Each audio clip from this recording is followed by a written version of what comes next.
Bismillahirrahmanirrahim. Assalamualaikum warahmatullahi wabarakatuh. Alhamdulillahillazi arsala rasulahu bil huda wa dinil haq yuzhirahu 'alad dini kullih walau karihal musyrikun. Asyhadu an la ilaha illallah wa asyhadu anna Muhammadar Rasulullah.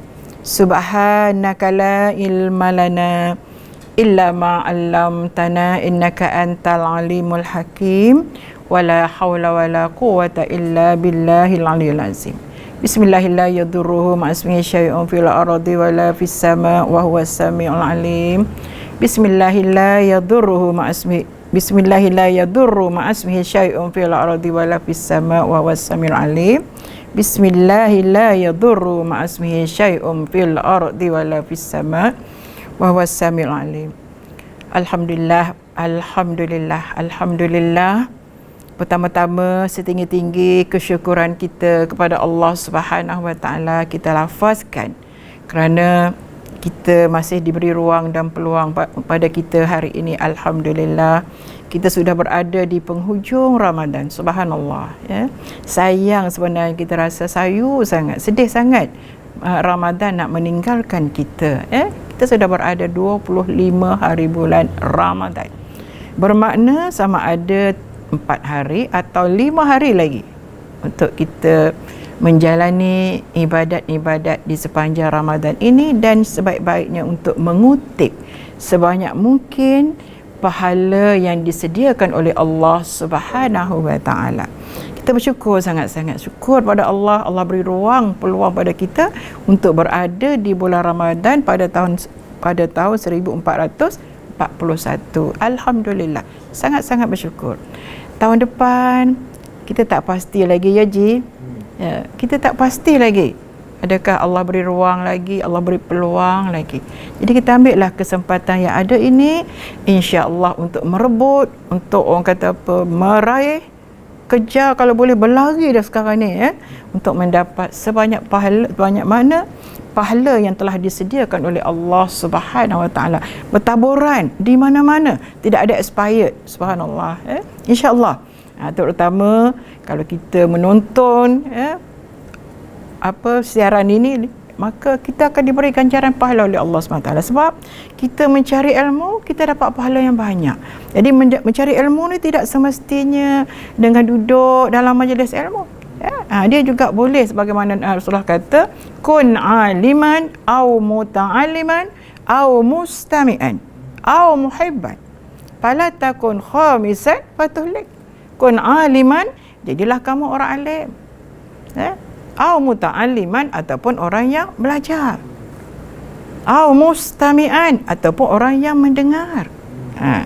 Au muhibban, ataupun orang yang kasih sangat kepada majlis ilmu. Sayang sangat nak dengar, tapi kadang-kadang tak ada masa. Tapi alhamdulillah sekarang ni, walaupun kita tak menghadap pada masa tu, kita boleh lihat lagi, kita boleh buka bila-bila masa, siaran-siaran yang menceritakan, yang membicarakan tentang hal ilmu-ilmu Allah Subhanahu Wa Taala yang boleh menjadi ikutan panduan pada kita.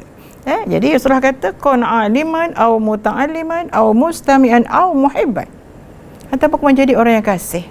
Tadilah, tak apa, saya ni tak sempat ustazah, ustaz saya tak sempat ustaz, nanti ustaz rakam nanti hantar kat saya. InsyaAllah saya akan dengar, saya akan bawa anak-anak dengar bersama dengar. Bakal kalau pergi majlis ilmu, pergi masjid, pergi surau, kita pergi seorang. Ya, kita pergi dengan suami kita pergi dengan isteri kita pergi dengan mak kita. Barangkali anak-anak tak ikut sama. Tapi dengan cara macam ni, alhamdulillah, hebatnya kurniaan Allah SWT kepada kita. Subhanallah. Sebab itu Allah kata, wa in ta'uddu nikmatallahi la tuhsuhi. Minta maaf. Wa in ta'uddu nikmatallahi la tuhsuha. Wa in ta'uddu nikmatallahi la tuhsuha. Jadi kalau kamu nak hitung nikmat-nikmat Allah, Allahu akbar kabira walhamdulillahi katsira, tak mampu untuk kita nak hitung, ya. Sangat banyak nikmat. Belagi pada saya dengan usia saya ni, ya Allah, berdoa sangat, ya Allah, dapatlah aku sampai pada bulan Ramadan, ya Allah, dapatlah aku berpuasa, ya Allah, dapatlah aku laksanakan ibadat walaupun taklah sebagaimana masa zaman kuat dulu. Zaman muda dulu, zaman kuat dulu tak buat, zaman tua dah baru nak buat. Tak apa, syukur, alhamdulillah, syukur sangat-sangat pada Allah SWT. Alhamdulillah kita bertemu dalam program ini, insya-Allah ya. Tajuk yang diberikan kepada saya, insya-Allah saya akan kupas dengan sebaik-baiknya, iaitu keluarga sunnah. Ya, insya-Allah. Sebenarnya bila dalam PKP ni kurang dah bercakap, jadi tak apa, insya-Allah kita mengharapkan, saya doa sangat-sangat pada Allah SWT, mudah-mudahan saya dapat beri yang terbaik. Bila kita bercakap tentang keluarga sunnah, iaitu keluarga kita, diri kita, keluarga kita. Bila sebut keluarga, kalau bagi saya, pasangan saya lah, anak-anak saya, kalau saya dah cucu pun. Jadi adakah keluarga kita ini mengamalkan sunnah dalam kehidupan berumah tangga? Dapat tak kita capai kehidupan yang bahagia dalam keadaan kalau kita melaksanakan sunnah Nabi, sunnah Rasulullah SAW, ataupun kalau kita tak melaksanakannya, macam mana? Itulah kadang-kadang ya, dalam sesi kaunseling keluarga di dalam keadaan PKP ni pun, ya Allah, macam-macam masalah yang mengadu, terpaksa nak kita dengar, cuba menghuraikannya yang terbaik untuk mereka ya. Tapi boleh dikatakan bila bercakap dengan sunnah Nabi ataupun arahan perintah Allah Subhanahu Wa Taala, nampak gayanya memang tak ikutlah. Ya, tak ikut. Isteri tak semayang, suami buat hal kat luar ya. Jadi ini makna kita, sedangkan Rasulullah dah melarang, dah hak dia suruh macam mana, hak dia larang macam mana, kalau kita laksanakan dengan baik, maka insya-Allah jaminan untuk kita mendapat kebahagiaan di dunia dan insya-Allah kebahagiaan kita di akhirat nanti, insya-Allah. Pertama, kalau kita bercakap dengan keluarga sunnah, pertama, kalau saya bawa sikit lah, tidak nak lama, tak nak panjang, masa kita tidak banyak ya. Jadi berkaitan dengan pertama tentang majlis perkahwinan itu dulu. Mungkin bukan untuk kita, tapi untuk anak cucu kita. Bukan sekadar majlis perkahwinan itu, tetapi persoalan pemilihan pasangan hidup. Bukanlah kata kita dulu tak pilih sendiri dah. Jadi orang sekarang ni lebih-lebih lagi lah keadaannya. Tapi nak ceritanya bagaimana pemilihan pasangan yang diajarkan oleh Rasulullah sallallahu alaihi wasallam kepada kita. Sebab dengan cara inilah saja yang boleh memberi kita jaminan kebahagiaan di dalam hidup berumah tangga. Tak adalah bergaduh, bukanlah tak ada bergaduh, mana ada orang yang tak bergaduh dalam rumah tangga ya Tuan Haji. Sangat mustahil kita tak bergaduh. Allah ya Rahman Ramli pun kata, sedangkan lidah lagi tergigit, ini kan kita suami isteri, betul tak? Suami kita orang lain, isteri kita orang lain, mak kita pun kita kadang-kadang masa muka juga. Apatah lagi dengan pasangan kita orang lain, anak orang lain, kampung lain, bahasa lain, kadang-kadang bangsa lain. Jadi sudah tentulah berbeza ya. Tetapi bukan bermakna tidak ada permasalahan, tapi cara penyelesaian itu ikut sunnah ke ataupun tidak. Dalam hidup mengamal tak sunnah Rasulullah SAW. Sebab sunnah Rasulullah ni banyak, sangat banyak. Kalau nak bercakap barangkali kena 5 kuliah baru cukup. Dah, sebab start daripada bangun tidur sampai tutup mata, start daripada lahir sampai mati, sunnah Nabi. Cuma hak mana kita boleh ikut, insya-Allah kita ikutlah. Tak ikut semua, jangan tak ambil semua. Sebab dalam mencari kebahagiaan hidup, itulah di antara jalan-jalan yang semestinya seharusnya untuk kita lakukan. Contoh kita bercakap dalam bab perkahwinan lah. Pertama saya sentuh sikit tentang pilih pasangan. Rasulullah dah beritahu pada kita, tunkahul mar'atu li arba'in, 5 liha wali jamaliha wali hasabiha wali diniha fazfar bizati din taribat yada. Jadi kita ikut dah ya Rasulullah ajar kat kita. Biasanya orang lelaki ni bila dia kahwin, dia akan pilih berdasarkan 4 perkara. Pertama, harta dia. Nak tengok juga, kalau susah sangat pun payah juga, nanti nak makan apa dah. Tengok juga. Saya masih ingat lagi bekas mufti wilayah kita sekarang sudah jadi menteri, menteri agama. Dia kata kalau tak ada duit payah juga Dan layanan orang pun kalau kita isi minyak pakai kancil dengan BM lain. Budak-budak yang duk jaga stesen minyak tu pun, kita pergi dengan kancil, lambat aja dia datang. Cuba kita datang dengan BM, nampak masuk tu dah tunjuk ni dah, jadi maksudnya manusia ni memang mengambil kira benda macam tu. Jadi soal harta ni bukan nak cari orang kaya, tapi kalau orang kaya nak kat kita apa salahnya? Nak bermenantu dengan orang kaya pun tak apa, Tuan Haji dah, tak ada masalah. Tetapi yalah, jangan jadikan itu sebagai semestinya lah. Ustaz Datuk Barudi Shah kata, duit bukan segala-galanya, tapi segala-galanya nak pakai duit. Pusing je lah cakap macam mana. Duit bukan segala-galanya, tetapi nak apa-apa semua pakai duit. Jadi terpulanglah macam mana kita, macam benda macam sama, tapi sebenarnya ada perbezaan. Jadi betul Rasulullah kata, lima liha, kamu tengok harta, ada orang tengok harta, wali jamaliha, ada orang tengok cantik. Maklumlah dari mata turun ke hati. Tapi cantik tu bukanlah benda yang boleh kekal. Lepas tu wali hasabiha, keturunan. Saya selalu tekankan keturunan ni pun penting juga. Tengoklah, tanyalah khabar orang. Orang dia ni baik ke, mak bapak dia macam mana, sikit sebanyak. Kalau saya masa pilih menantu dulu, saya tanya semayang ke tidak. Mula-mula hantar orang yang boleh, yang sama ni sikit lebih kurang tengok semayang ke tidak. Lepas tu semayang berjemaah tak kat surau tempat dia kerja tu, ada ke tak muka dia? Tak ada muka dia. Lepas Ustazah bagi masa saya sebulan, saya jawab, dia jawab tak apa tuan, tak kisah. Lepas tu dia bagi, lama-lama dia bagi tahu, semayang Ustazah, tapi berjemaah tu payahlah. Mungkin nature kerja tu lain, tapi ada benda yang kurang elok pada dia, akhlak dia kata kurang elok sikit. Okeylah. Maksudnya kita cuba sebagai mak bapak, sebab kita nak melihat anak kita bahagia. Dan nak cari kebahagiaan ni tak ada cara lain, mesti mengikut sunnah, ajaran yang diajar oleh Rasulullah sallallahu alaihi wasallam. Jadi kena ikut. Insya-Allah nak ikut semua, saya kata tadi memanglah tak mampu lah. Tapi sudah kata yang keempat, walidiniha, kerana agama dia. InsyaAllah, bukan kata sebab agama Islam saja. Ramai orang Islam yang perangai tak baik pun, ramai orang semayang berakhlak yang tak baik juga. Sebab tu kalau tengok dalam buku Datuk bekas mufti wilayah kita, dia kata dalam bab walidiniha ni, agama dan akhlak yang baik itu penting.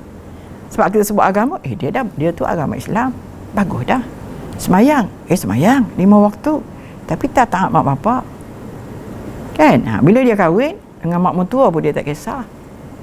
Ada juga kan. Tapi semayang Ustazah, dia ni memang tak tinggal surau, dia ni semayang berjemaah, subhanallah. Tak ada kalau kalau dapat berjemaah tu, memang dia lah orang yang akan ada di masjid ataupun di surau. Tapi mak mentua tak hormat langsung. Bini nak balik kampung tak boleh, kampung dia je yang boleh. Jadi tak boleh juga, betul tak? Sebab itulah bekas mufti kita, mufti wilayah kata, walidiniha ni ialah dari segi agamanya bagus dan akhlak, dia campur sekali akhlak.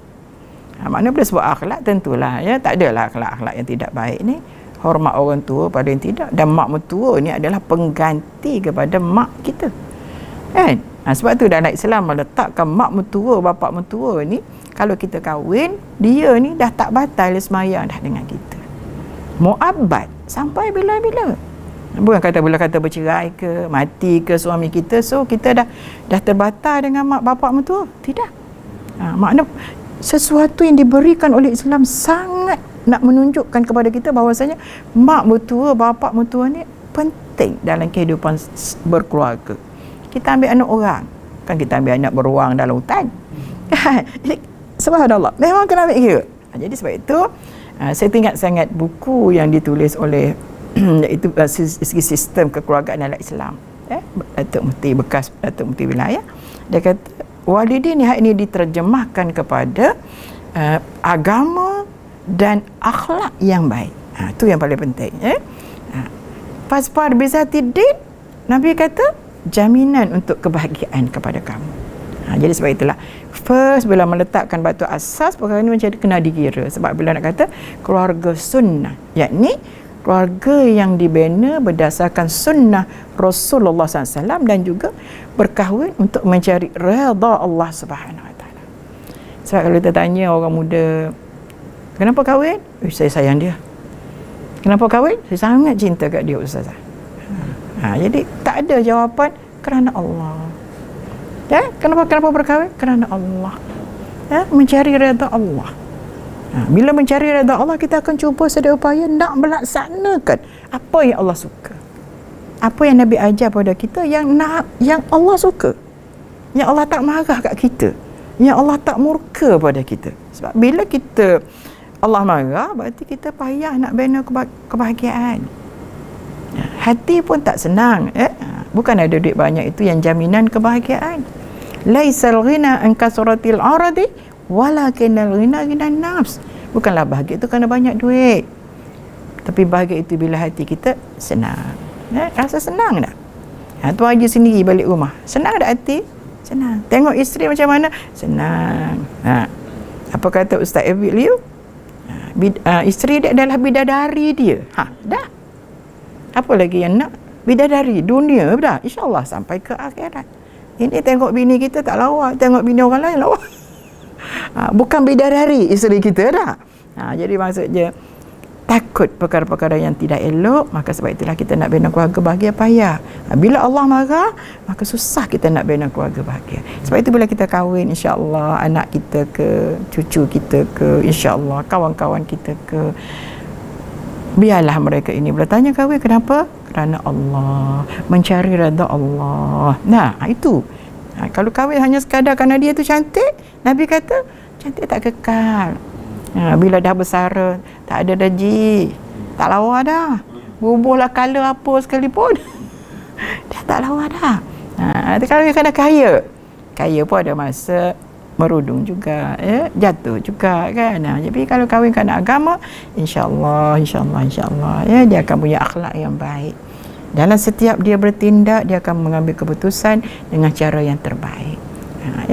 Dia kahwin kerana Allah, kalau bercerai kerana Allah juga. Jadi biar sampai macam tu kan. Itulah. Jadi nak dapatkan benda-benda macam ni, sos-sos yang macam ni, bahagia, insya-Allah berkekalan sampai ke syurga. Tapi ingat, bukan saya kata tidak ada masalah langsung dalam hidup. Tapi tidaklah menjadi saya ni dah hari ni dah tak bergaduh lagi ni. Jadi tak boleh macam tu. Ada orang, saya ni kalau sekali sehari Ustazah, wajib bergaduh sekali sehari. Ya Allah kan. Jangan tak bergaduh, alhamdulillah. Tak ada isu apa-apa. Senang, syukur ya Allah. Itu makna first yang saya nak sebut.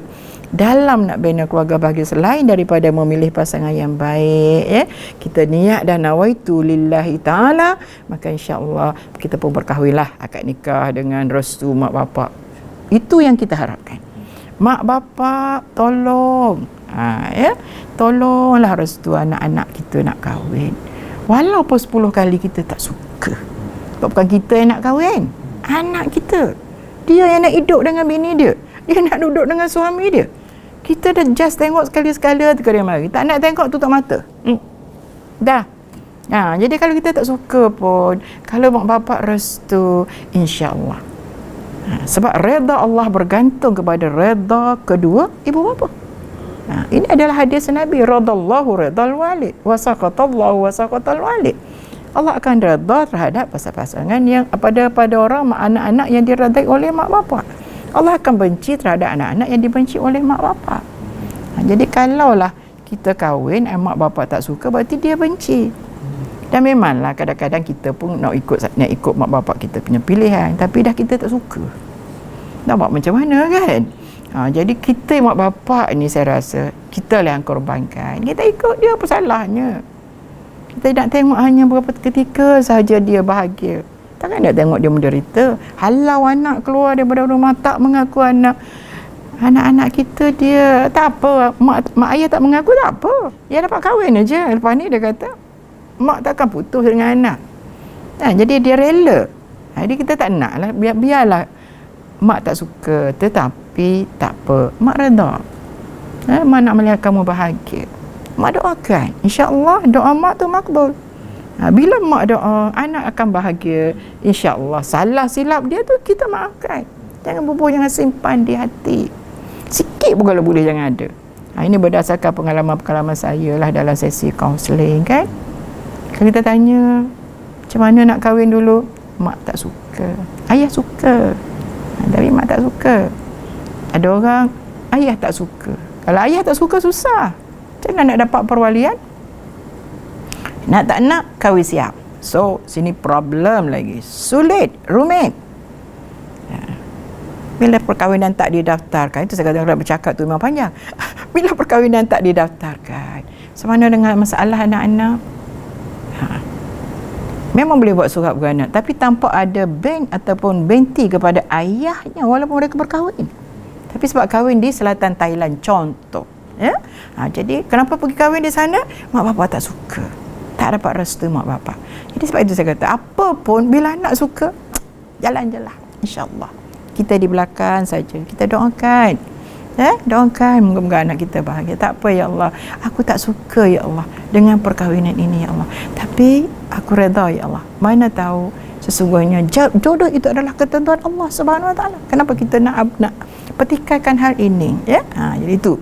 Jadi bila bina rumah tangga, okey, dah kahwin lagi dengan cerita-cerita ni, laksanakan sunnah Rasulullah SAW, ya? Bagaimana dari segi hubungan suami isteri, bagaimana dari segi pergaulan suami isteri, ya? Jadi saya nak bagi tahu, nak kongsikan sos yang paling penting dalam rumah tangga selain daripada yang tadi, ialah kena ada rasa syukur dalam hati. Syukur sangat, syukur. Terima pasangan seadanya. Ya Allah, sedapnya ayat tu, subhanallah. Tapi nak praktiknya payah. Bila mari datang rasa nak marah, tak kisah, lantaklah. Dah, kau ni memang keturunan miskin, susah. Padahal masa bercinta, masa nak kahwin tu, saya miskin ni. Awak siapa? Saya rela, saya redha, tak apa. Perkataan ayat, saya terima awak seadanya. Apa makna seadanya? Apa yang ada pada dia lah. Dari segi akhlak dia, dari segi ilmu dia, kekurangan dari segi akademiknya, dari segi ibadatnya, tak apalah bila dapat dengan kita tu, kita cuba. Sebab kita bukan nak kahwin sehari, bukan nak kahwin sebulan, bukan nak kahwin setahun, kan? Jadi sebab itulah kita bekerja pun kalau disirim ni, berapa lama dia bagi tempoh untuk apa itu, dalam percubaan, yes, setahun, kalau kerjaan 3 tahun. Jadi setahun untuk kita mengenal dia, hati budi dia. Walaupun kita kata kita dah bercinta 10 tahun, tapi tak sama. Bila duduk sama tu, suara dia macam ni, tidurnya berdengkur, contoh. Jadi sedangkan masa bercinta, tapi bila perkataan, aku syukur ya Allah, aku ada pasangan hidup. Inilah jodoh yang telah Allah tentukan untuk aku. Ya tak? Terima. Tak apa. Tak maaf sangat-sangat. Saya suka kongsi sikit lah. Arwah suami saya, dia tidur berdengkur. Tentu ada perempuan. Dia tidur berdengkur. Jadi mula-mula kita kahwin dengan dia berdengkur. Apa ayat dia? Saya kata, kenapa teruk sangat berdengkur? Yang dia tu berdengkur sama juga. Kita pun, mana kita tahu kan? Kita tidur, mana kita tahu kita berdengkur? Allahu Akbar. Bila dia jawab macam tu, saya tak puas hati lagi. Tak apa, nanti dia rakam, dia kata. Bila dia sebut dia rakam tu, malu juga kita kan. Hak mana dia kata tu betul, makna bukan dia saja. Gitu contoh. Dan bila di ujung-ujung, maksud dah berumur tua, kalau dia tak berdengkur saya dah susah hati. Saya sedar tak begini dengkur, saya lalu tangan saya. Ya Allah, suami aku ada lagi. Jadi rupanya berdengkur tu juga nikmat. Kekurangan itu kadang-kadang menjadi nikmat kepada kita. Yang mungkin kita tak rasa pada mula-mula awal perkahwinan, tapi rupanya bila dia kata, kalau dia berdengkur kita tahu dah, lainlah dia, betul dah. Kalau tak dengkur ke apa, wah kita pergi. Pergi dulu nak tengok, tidur ke tidak? Kita nak bercakap ni. Dah tidur. Mana tahu? Dah boleh kok. Kan? Dan makna kekurangan itu sebenarnya sebagai nikmat pada kita. Kalau dia tak pandai, kita ajar. Betul tak? Kalau dia dah pandai, nak ajar apa lagi? Dia betul tak? Jadi subhanallah, melihat kekurangan-kekurangan daripada pasal itu sebagai kata nikmat pada kita, sebagai rahmat pada kita. Sebab dalam mencari redha Allah, dalam menerima perkataan syukur, alhamdulillah. Apa makna syukur? Berpuas hati dengan apa yang ada. Saya katakan tadi, redha menerima pasangan kita. Apa pun kita kata, dia adalah jodohku ni. Allah yang telah tentukan jodoh kepadaku. So, tak apalah. Barangkali ada kebaikan di sebalik ini yang Allah nak berikan kepada aku. Mana tahu, sebab tu diberi tempoh percubaan. Kalau sirim setahun, lama masa setahun kan. Ini orang dah 3 bulan dah bergaduh, nak bercerai dah. Ada yang datang pada saya masa sekerja dia dulu, Ustazah, saya nak bercerai. Berapa lama kahwin? Baru 2 minggu. Awak bercerita berapa lama? 10 tahun. Lamanya. Belanja perkahwinan habis banyak mana? 14,000 Ustazah. Awak tunggu seminggu 1,000, makna 14 minggu. Awak dah habis banyak untuk kahwin. Awak tak kenal dia sangat lagi. Saya dah kenal dia. No. Tak kenal hati budi dia. Kan? Jadi itulah. Perkataan bersyukur, perkataan redha, perkataan berterima kasih banyak-banyak. Syukur Allah berikan kita ada pasangan hidup. Ada orang tak ada pasangan hidup? Kan? Terkia-kia cari jodoh. Ada orang lelaki tak ada isteri. Pun macam mana kehilangan isteri contoh? Kehilangan seorang suami. Syukur kita ada suami, kita ada isteri, kita ada pasangan hidup yang Allah berikan kepada kita. Ada tempat untuk kita meluahkan masalah kita, kongsi sama kesenangan. Tak sama dengan orang yang tak kahwin, tak akan sama. Syukur Allah beri kita ada zuriat. Alhamdulillah. Syukur. Jangan kita duduk banding dengan zuriat zuriat dengan orang lain, anak orang lain. Jangan. Tak akan datang rasa syukur di hati kita. Anak dia tu comel lah. Anak dia comel, mak ayah dia comel lah. Kalau mak ayah dia pun kelabu, takkan nak suruh anak dia putih. Nanti orang terkejut pula, ini anak siapa ya Rabbi? Betul dah? Sama, insyaAllah. Allahu Akbar. Subhanallah. Masya Allah. Allah buat jadi tu lebih kurang saja. Kulit mak, kulit ayah kalau cerah-cerah sikit, carilah mana keturunan dia. Mak nenek dia dulu Cina. Patutlah. Kalau tidak, begitulah lebih kurang. So, jangan kita duk fikir anak orang. Kalau kata anak orang tu pandai, tengok mak bapak dia macam mana. Kalau kita pun sekadar SPM, nak suruh anak juga pandai, barangkali mungkin boleh, mungkin tidak. Supaya kita melihat, aku dulu pun, tapi aku berjaya dalam hidup. Aku boleh berjaya dalam hidup. Orang lain ada rumah, aku ada rumah. Orang yang ada kereta, aku ada kereta juga. Kenapa? Sebab orang tu bersyukur pada Allah SWT. Dan aku juga, itu yang aku kena pegang. Aku bersyukur padamu ya Allah, walaupun kau kurniakan padaku tidak sebanyak orang lain, tidak sehebat orang lain, tidak sekaya orang lain. Sebab orang yang bersyukur ni hatinya akan rasa tenang, insya-Allah. Kita bersyukur dengan PKP ni Ji. Alhamdulillah, banyak nikmatnya. Contoh, suami dalam rumah tangga dulu tak pandai pergi beli, tak pandai pergi pasar. Haji taklah orang lain. Tak pandai pergi pasar.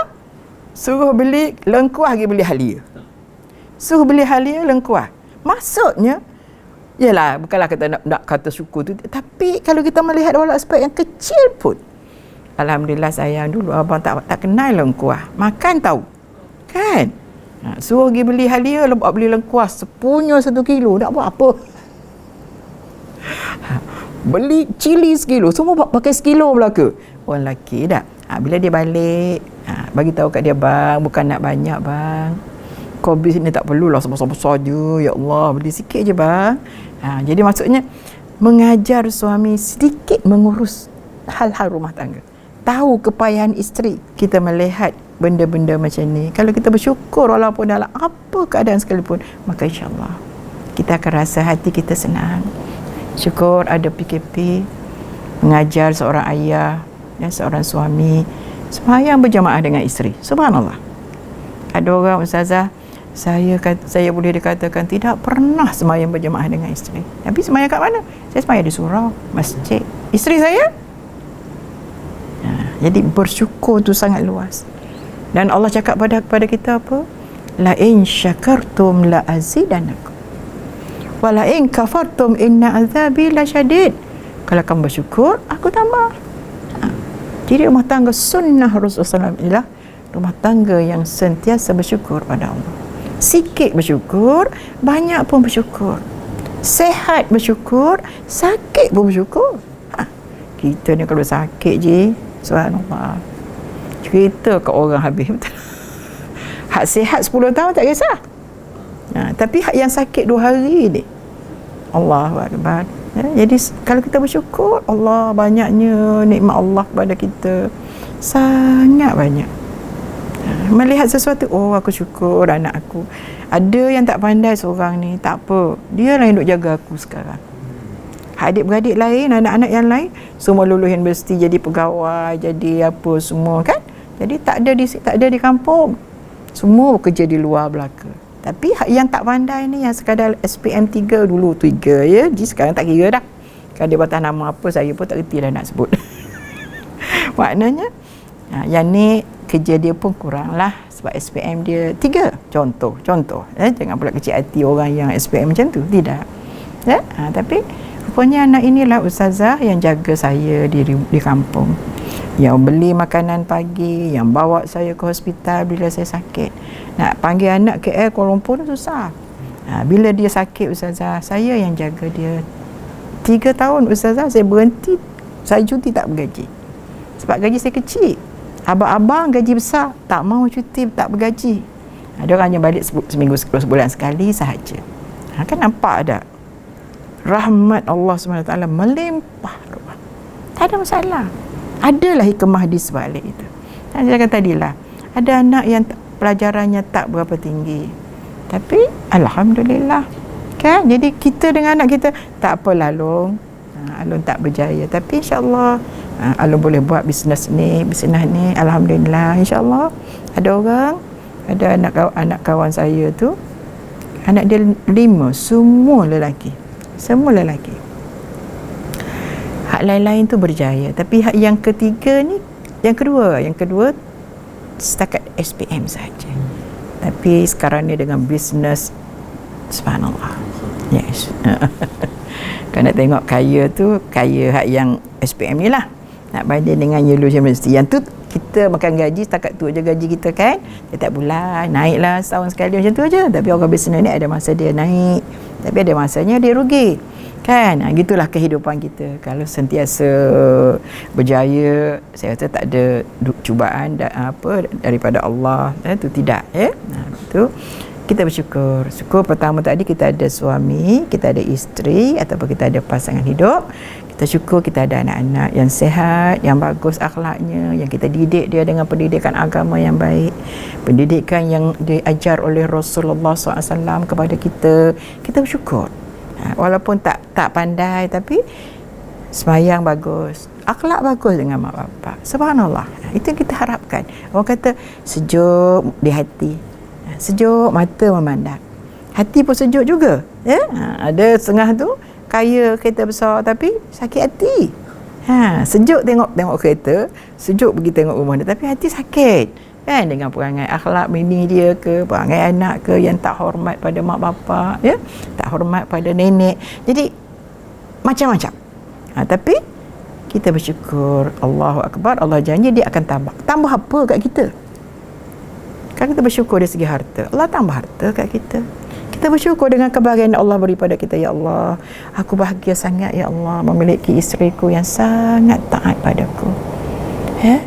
Aku rasa sesungguhnya inilah yang dikatakan syurga di dunia, kerana memiliki wanita salih. Bersyukur ya Allah. Walaupun ada kekurangan, tak apa ya Allah, aku sendiri pun ada kekurangan, tak apa ya Allah, aku redha dengan jodoh yang telah Engkau berikan padaku. Alhamdulillah. Tak apa, ada salah sikit, alah biasa je kan. Kalau balik masam tu, oh adalah ni benda yang dia tak ada terus marah. Bagaimana Rasulullah SAW dalam rumah tangga, isteri Rasulullah kata dia tak pernah melihat Rasulullah balik dengan muka yang masam. dalam keadaan mana sekalipun dia akan balik dengan muka yang apa, dengan wajah yang berseri-seri. Dan dia tidak pernah bawa balik masalah ke rumah, sebab seorang ini adalah pemimpin besar, pemimpin negara pada masa tu.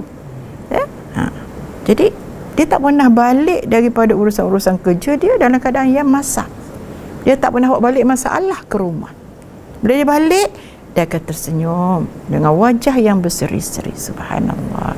Kita ni kalau ada masalah kat rumah, kat pejabat, kita balik kat rumah. Bini tanya apa, bang? Apa? Ada apa? Apa tegur-tegur? Apa senyum-senyum?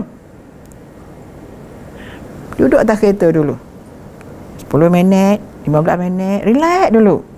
Pasang aircon kuat-kuat. Duduk, relax dulu. Okey, dah boleh naik dah? Boleh, insya-Allah. Aku sabar. Kan?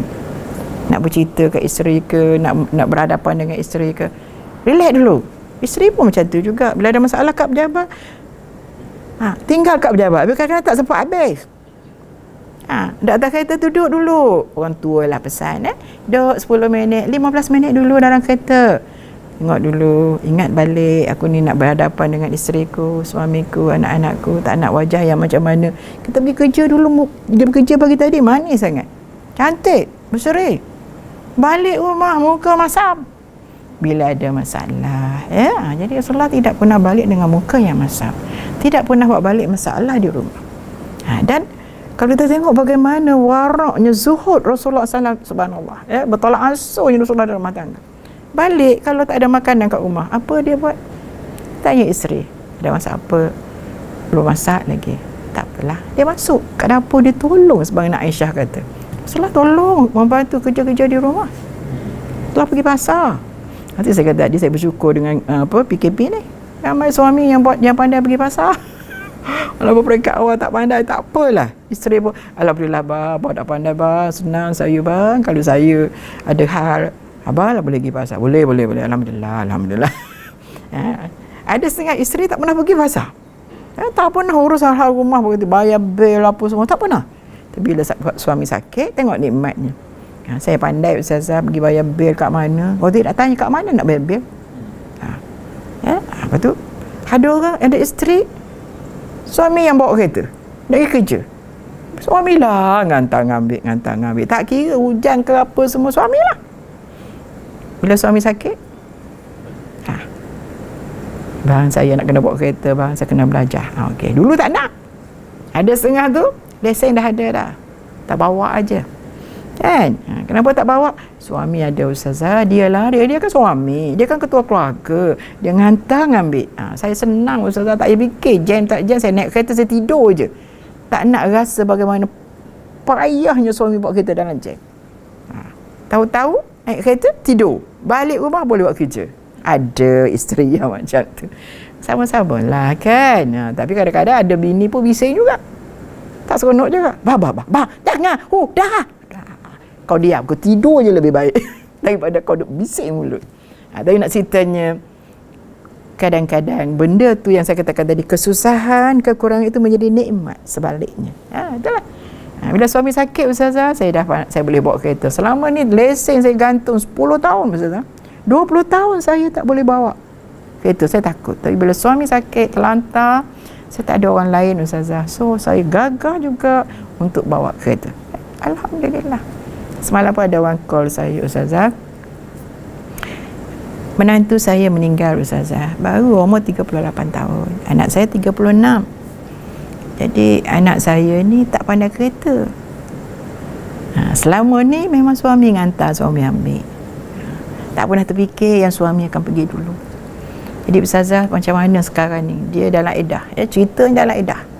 Jadi menantu dia meninggal 16 Ramadan baru ni. Jadi anak dia ni dalam edah, nak belajar kereta. Tu saya kata, sepatutnya taklah. Tapi tengok sejauh mana kepentingan kereta tu nak kena bawa sendiri untuk pergi kerja, untuk uruskan hal makan minum, dan juga untuk anak-anak yang nak dia ada 3 orang, semua lelaki. Kecil-kecil lagi Lahap Sulung pun baru darjah 1 sekolah, kalau tak silap saya, minta maaf. Kalau tak silap saya. Jadi dia nak pergi belajar, dia ada lesen dah ni, tetapi tak pernah bawa. Jadi bila suami tak ada, terasa sangat. boleh tak ustazah anak saya pergi belajar kereta? Dia tanya. Dia dah ada lesen, saya kata cuba belajar dengan saudara-saudara yang agak ni lah. Sebab kadang-kadang pemandu tu memang biasanya apa kita panggil, yang ajar kereta ni orang lelaki kan. Jadi takut tak berapa sesuai. Kita dalam edah ya, orang perempuan dalam edah. Yang ni pun satu topik yang boleh kita ambil masa yang lain lah untuk bercakap ya, dengan puan. Okey, jadi bila sebut keluarga sunnah, dia pertama dia kena dalam rumah tangga, dia kena ada bersyukur. Saya dah ulang, saya dah sebut banyak kali, cuma nak sebut kita bersyukur. Bersyukur dengan rezeki kita walaupun tidak banyak, tapi alhamdulillah. Muslimat semua saya selalu kata. Anak saya tanya, mak, orang tanya ustazah buat apa PKP ni, ceramah dah. Tak apalah. Saya jawab, saya berbisnes dengan harta yang ada pada saya. Dia tanya masuk dia, ustazah, kita bagi kat orang, Allah bagi balik. Okay? Lain syakartum la azidanakum. Kalau kamu bersyukur, aku tambah. Subhanallah. Walaupun tidak tambah dalam bentuk duit bertambah dalam akaun, tetapi seronok, boleh tolong orang susah kan. Mana kita beri dulu baru kita boleh dapat. Kita tak beri, macam mana kita boleh dapat? Saya kata saya berbisnes, saya minta maaf, saya cakap bukan nak tidak tapi saya kata saya buat bisnes duit. Apa makna bisnes duit? Saya ulu hak mana ada, bersedekah mana yang rasa perlu. Lebih lagi di bulan Ramadan, bukan nak cerita sedekah, tidak, minta maaf ya Allah, jauhilah ya Allah, aku minta ampun ya Allah. Maknanya kita ulu, dia datang. Allah bagi balik. Subhanallah, cara dapat tu subhanallah. Memang orang lain pun macam-macam juga. Kemarin Ustazah boleh bagi nombor akaun ustazah? Kenapa? Berdebar saya orang minta nombor akaun. Kalau scammer tentu saya tak bagi, saya kata. Ustazah, lama tak jumpa, rindu. Saya pun selalu ulur duit kat ustazah masa ustazah ceramah, dia kata. Kita pun nak ingatlah wajah mana banyak-banyak kan. Ulur duit.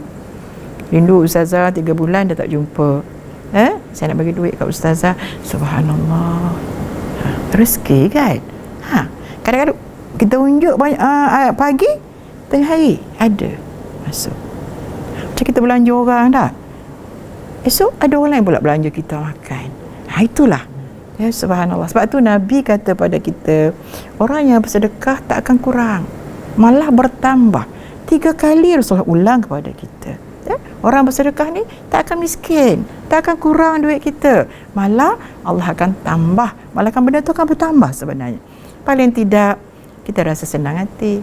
Lama ni susah rasa kan, bila kita bersedekah, kita guna duit kita tidak banyak, sikit, tapi kita rasa hati senang, gembira sangat. Gembira sebab kita boleh bantu orang. Kita dengar orang untuk pergi beli bayar ayam seekor, anak 10 orang, seekor anak 10 orang. Kita ni anak 2 orang, seekor ayam juga. Orang tu Allah Akbar, dapat beli beras kampik, kita bagi RM50, beli telur 1 papan 30 tu. Subhanallah, syukur dah ustazah. Ya Allah, aku ada banyak keping, lebih pada 50 bekas keping, berapa kali keping. Subhanallah, insyaAllah.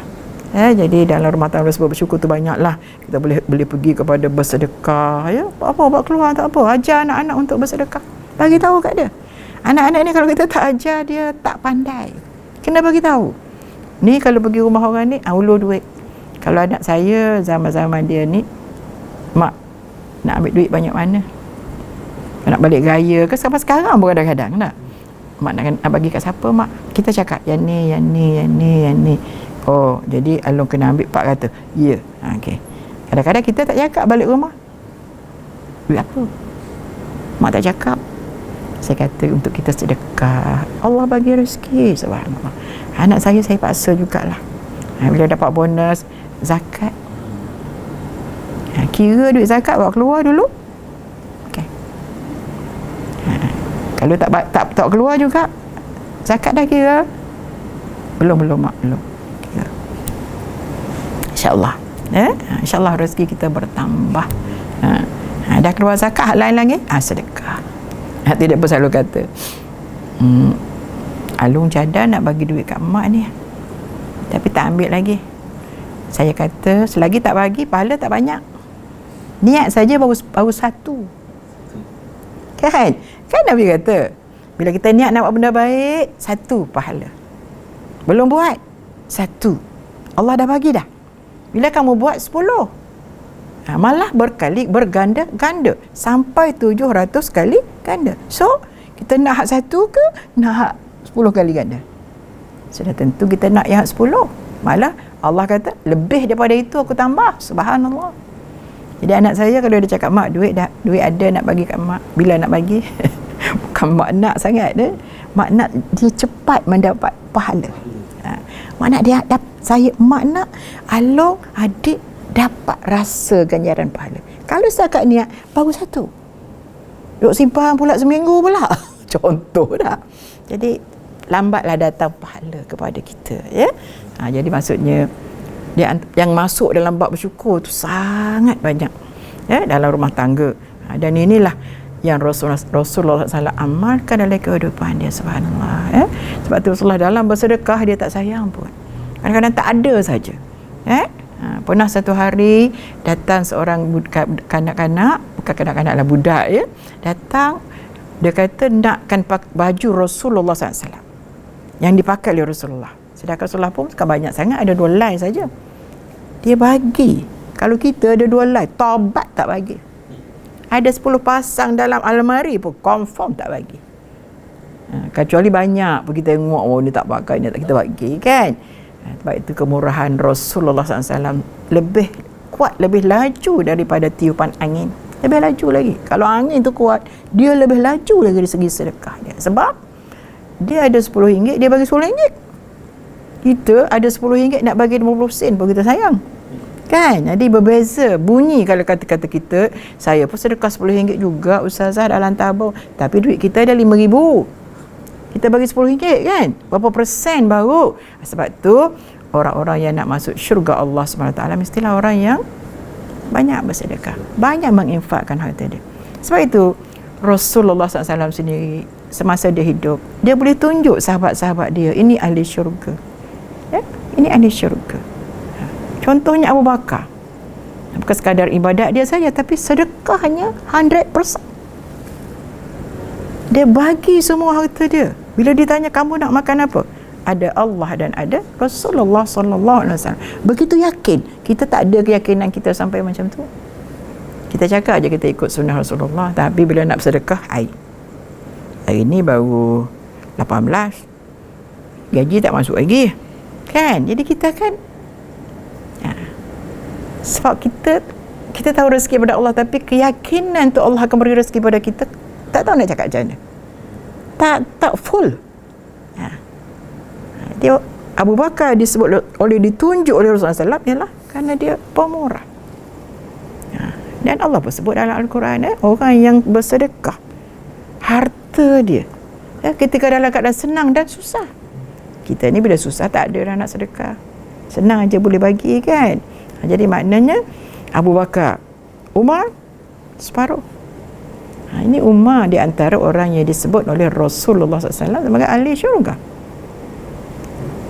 Umar, Osman, Ali, ini semua orang yang pemurah, ahli ibadah dan memang pemurah. Tak kisah dengan harta dia. Kita ada 1/40. Tiap-tiap bulan kita macam mana? Kita dapat 5,000, berapa infak kita yang cuba kita, apa kita kata? Orang putih kata apa? Konsisten. Arab kata istiqamah. Kalau tak bagi, tak boleh. Kita tengok macam mana orang-orang yang berjaya. Bukan kata orang kaya, berjaya. Macam Bukhari, Datuk Bukhari, kalau salah saya sebut tu saya minta maaf, kan. Dia di antara orang yang terkaya di Malaysia. Di antara lah, bukan yang pertama, kan. Bagaimana dia dengan mak bapak dia, kebaikan dia, menginfakkan duit gaji dia. First gaji bagi kat mak dulu. Kita first dapat gaji, joli dengan kawan-kawan. Bagi kat mak dulu. Berapa puluh peratus untuk mak, berapa puluh peratus untuk sedekah. Kita tengok siapa? Ustaz Evik Liu. Terharu tengok macam mana kebaikan dia. Kita fikir, banyaknya duit dia, Mana dia ambil? Tak sayang ke? Subhanallah. Senang susah tak kisah, betul tak? Kita tengoklah. Selebihnya kita tak tahu, wallahu alam. Tapi bagi saya tak mampu nak buat macam dia. Tak mampu. Sedangkan Nabi seorang yang sangat pemurah. Sangat dermawan. Orang nak masuk syurga mesti orang dermawan. Kalau kedekut, neraka. Sebab tu Nabi kata dalam hadisnya, orang yang bersedekah dekat dengan Allah, dekat dengan manusia, dekat dengan syurga. Orang yang kedekut jauh daripada Allah, jauh daripada manusia, jauh daripada syurga. Jadi nak masuk syurga memang kena banyak bersedekah. Tapi bersedekah bukanlah bagi semua, kita tak mampu buat. Dan mengambil kira, jangan kita bagi ke orang saja, tapi keluarga kita susah. Jadi utamakan juga ahli keluarga dulu, lengkapkan. Kalau kata suami, anak-anak dia, isteri dia, anak-anak dia, lepas pada tu keluar sikit mak bapak, semua keluar. Maksudnya ahli keluarga dulu, zawil qurba, orang yang dekat dulu. Lepas tu pergi kepada orang yang lebih jauh sikit. Ada orang dia ngorang je dia baik, keluarga kedekut macam apa. Nak bagi duit kat isteri RM5 satu hari pun puas minta sedekah. Ustazah, saya belajar tinggi sama dengan suami saya luar negara, tapi dia tak bagi saya kerja. Jadi saya tak kerja, Ustaz. Saya harapkan dia saja, tapi nak minta duit sehari, adalah peruntukan untuk saya RM5 satu hari. Tak ada. Kau nak apa? Beras aku beli, ikan aku beli, sayur aku beli. Kau nak apa? Cakap. Nak aku beli. Naklah juga duit dalam tangan kan, nak tengok rasa. Kadang-kadang anak pula yang bagi. Bila pergi hantar anak kat sekolah kan, kat pagar kan orang jual jambu, orang jual air kan. Orang jual macam-macam. Kadang-kadang tengok budak-budak makan jambu tu, teringin pula kita orang tua ni nak makan. Kepuk lekornya. Duit tak ada, Ustazah. Duit tak ada. Saya nak menangis dengar. Kadang-kadang anak yang pergi sekolah ni dia bagi duit. Mak ambil lah, mak nak beli jambu. Mak nak beli kepuk lekor. Anak ulur RM2. Ya Allah, Ustazah. Jatuh air mata saya, Ustazah. Sedihnya. Bukan dia tak beli hal-hal ni, tapi nak pegang duit RM5 tak boleh. Sedih, Ustazah, bila balik rumah mak saya, adik-beradik lain boleh bagi 100 ke mak, boleh bagi 200 mesti raya. Saya paling banyak RM20 je, Ustazah. Sebab saya tak ada duit. Sebab suami tak pernah bagi duit. Macam tu. Sebab suami dia kata, aku dah bagi nafkah untuk engkau. Makan, minum cukup, tempat tinggal cukup. Bukan macam tu. Kalau dia lebih, bagilah. Kalau lebih tu sedekah, kan? Tak ada masalah. Boleh bagi. Tapi setengah suami lagi. Bukan semua, Bukan semua. Setengahnya tak ada, tak bagi. Kan nak apa? Nak apa? Nak jambu, nanti aku beli kat engkau. Berapa banyak kau nak? Tak boleh lah macam tu. Rasulullah kan lembut dengan isterinya, manis bercakap, tak pernah marah. Rasulullah bergurau lagi dengan isterinya. Subhanallah. Haji pernah bergurau kot? Nah, alhamdulillah.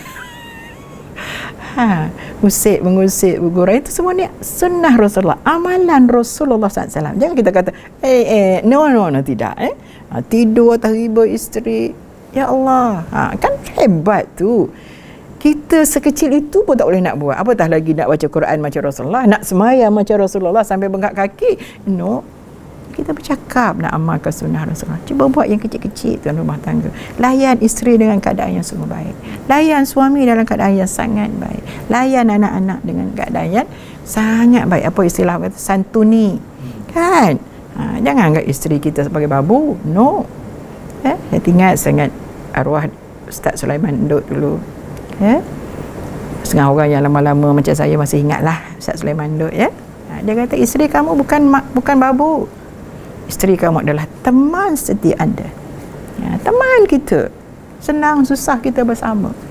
Jadi janganlah kita buat kerja suruh dia dah, tapi dari segi menikmati kesenangan hidup, no. Kita ada isteri yang telefon 3 hari lepas, Ustazah, suami saya bukan tak ada duit, Ustazah, tapi tak pernah bagi duit kat saya. Dia senang dengan perempuan lain. Jadi macam mana kita nak mengatur kebahagiaan? Sebab kita buat benda yang dilarang oleh Allah Subhanahu Wa Taala, ditegah oleh Nabi Muhammad sallallahu alaihi wasallam. Dia kalau kita ikut sunnah Nabi satu persatu, insya-Allah sesungguhnya kita mampu ya untuk nak membina sebuah keluarga yang sangat bahagia, yang sangat tenteram di hati kita ya. Dengan tadilah di bawah bersyukur saja pun subhanallah dah boleh kita tambah tak masukkan dengan pemurah ya, layanan yang baik ya, semuanya boleh kita masukkan. Dan saya tambah lagi sikit je, berdoa kepada Allah Subhanahu Wa Taala. Ambillah masa-masa yang sesuai untuk berdoa pada Allah Subhanahu Wa Taala. Allah sebut dalam Al-Quran, wabil ashari hum yastaghfirun. Bila masa yang paling mustajab kita berdoa, iaitu kita ketika dekat nak sahur tu. Jadi orang yang nak bersahur, nak berdoa pada masa tu, mesti dia bangun malam. Bangun walaupun kita katakanlah subuh sekarang ni 5.40, paling lewat dia bangun pukul 5. Dia boleh solat tahajud kan. Ni semua ada keistimewaan ni untuk orang-orang yang hebat-hebat ni. Bangun solat malam, ada masa baca Quran lagi. Lepas tu jangan lupa berdoa kepada Allah SWT. Jangan lupa beristighfar dulu. Beristighfar kepada Allah SWT. Bila masa yang paling sesuai? Ketika nak bersahur tu. Bila waktu bersahur? Yang kita bersahur tu pukul berapa? Jam berapa kita bersahur? Katalah kita bersahur jam 5. Tu di antara itulah. Tapi kita sekarang kita bersahur kan, tak adalah nak berdoa apa. Tak apa, makan cepat-cepat sikit. Dah sudah, sebelum azan dengar, waktu imsak, masih cantik lagi untuk kita berdoa. Masih cantik lagi untuk kita beristighfar kepada Allah. Mana istighfar? Memohon keampunan pada Allah, minta ampun dosa kita, minta ampun dosa pasangan kita. Mungkin pasangan kita pun banyak dosa ya. Macam orang mengadu, ustazah, suami saya tak semayang, suami saya macam ni. Tak apalah, awak doa pada dia. Kalau dia tak berdoa, kamu doa pada dia. Dia tak berdoa, ustazah, semayang pun tidak, ustazah, tak apa, insya-Allah dia boleh berubah. Tapi kamu doalah, kamu doa banyak-banyak. Dia dah tak berdoa, ustazah, dia tak berdoa, biar. Tapi kita berdoa, insya-Allah, mana tahu Allah akan beri, Allah akan lembutkan hati dia. Mudah-mudahan dia jadi orang yang baik juga. Apa impian dan harapan kita, insya-Allah. Ini sebagai ujian kepada kita kerana mendapat pasangan yang macam ni ya. Jadi maknanya jangan lupalah untuk beristighfar, jangan lupa untuk berdoa pada Allah Subhanahu Wa Taala, dan ambil masa-masa yang sesuai. Masa lain sesuai juga. Bukan kata masa lain tak boleh berdoa, lepas sembahyang boleh berdoa, tak ada masalah. Tapi yang paling orang kata waktu kita bersahur malam, kita bangun untuk solat tahajud, untuk kita solat witir, untuk kita beristighfar pada Allah SWT. Kita doalah pada Allah SWT. Ketika ini Allah pintu langit terbuka, mana doa kita insya-Allah mustajab, Allah akan dengar ya. Doalah untuk anak-anak kita. Dan anak kita sakit, kadang anak kita tidak berakhlak dengan akhlak yang baik, tapi mak bapak, suami isteri jangan putus asa. Insya-Allah Allah sangat tidak suka kepada orang yang berputus asa daripada rahmat Allah. Saya ingat masa mula-mula PKP tu, saya krem rasa. Ya Allah, kita bisa keluar ceramah 3-4 kali satu hari, tiba-tiba krem. Ya Allah. Lepas tu saya dengar satu ceramah seorang ustaz, video tu saya baca tengah, kita tak boleh berputus asa daripada rahmat Allah.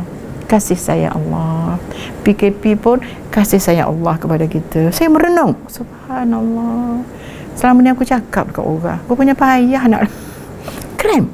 Ya sayang Allah, aku nak buat apa ya, macam mana ya, tak sakit pun jadi sakit.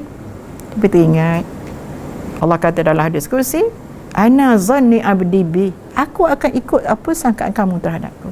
Kamu sangka aku macam mana, maka gitulah aku. Kalau kamu sangka kamu tak sihatlah kamu. Kalau kamu sangka kamu sihat, maka insya-Allah kamu sihatlah. Seolah macam itulah. Bila saya dengar ceramah ustaz tu, siapa yang hantar, saya bersyukur sangat. Terima kasih orang yang hantar tu. Kita jangan berputus asa daripada rahmat Allah. Jangan berputus asa daripada kasih sayang Allah Subhanahu Wa Taala. Saya dengar tu, saya dah ada semangat lain. Oh subhanallah, memikirkan banyaknya rahmat, banyaknya hikmah yang ada di sebalik perkara-perkara ini. Alhamdulillah ya. Jadi Dengan anak-anak jangan putus asa, ya. Bila berhadapan dengan masalah rumah tangga jangan putus asa. Bila berhadapan dengan rezeki yang kurang daripada Allah Subhanahu Wa Taala, tak apa, insya-Allah, sebab rezeki daripada Allah, jaminan. Aku yang beri rezeki, Allah kata. Kau mintalah dengan aku. Ya? Makan minum kamu tu siapa yang beri? Aku yang beri. Maka mintalah dengan aku. Kamu pakaian kamu, Allah kata dalam satu hadis kursi yang agak panjang, ya? Kamu pakai itu juga adalah daripada aku, maka mintalah pakaian daripada aku. Kamu semua lapar, Allah kata, tapi aku yang beri kamu makan. Kamu mintalah makanan dengan aku, kamu minta rezeki dengan aku. Jadi dalam keadaan sekarang, ya, nasihat saya lah kepada saya, ahli keluarga saya, sahabat-sahabat saya, kita berhadapan dengan ujian yang sangat besar, ya? Ada orang kehilangan pekerjaan, ya? Ada orang kehilangan bisnes yang sangat besar. Tidak ada lain pada kita melainkan kita hendaklah kita kata bersangka baik pada Allah Subhanahu Wa Taala, menerima ujian ini. Semuanya datang daripada Allah. La tataharraku zarratun illa biiznillah. Tidak berlaku satu-satu zarah itu, tidak bergerak satu-satu zarah itu melainkan dengan kehendak dan izin Allah Subhanahu Wa Taala. Bila kita ingat macam tu, Allah, Engkau Maha Kaya, ya Allah, Engkau Maha Besar. Banyaknya dosa-dosa yang kami telah lakukan, ya Allah. Kerusakan di muka bumi ini, ya Allah. Fitnah-fitnah di muka bumi ini, ya Allah.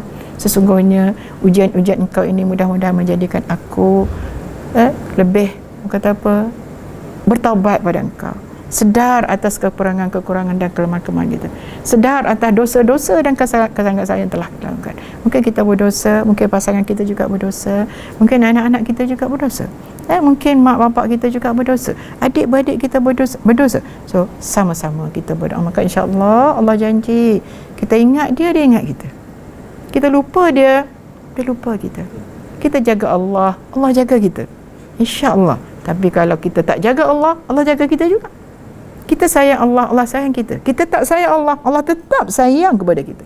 Maka insya-Allah adalah layak pada kita sentiasa jaga Allah dalam diri kita. Jaga sunnah Nabi untuk kita laksanakan dalam kita nak bina kehidupan yang bahagia bukan sekadar di dunia, dan insya-Allah bahagia juga di akhirat nanti, mendapat syurga Allah Subhanahu Wa Taala.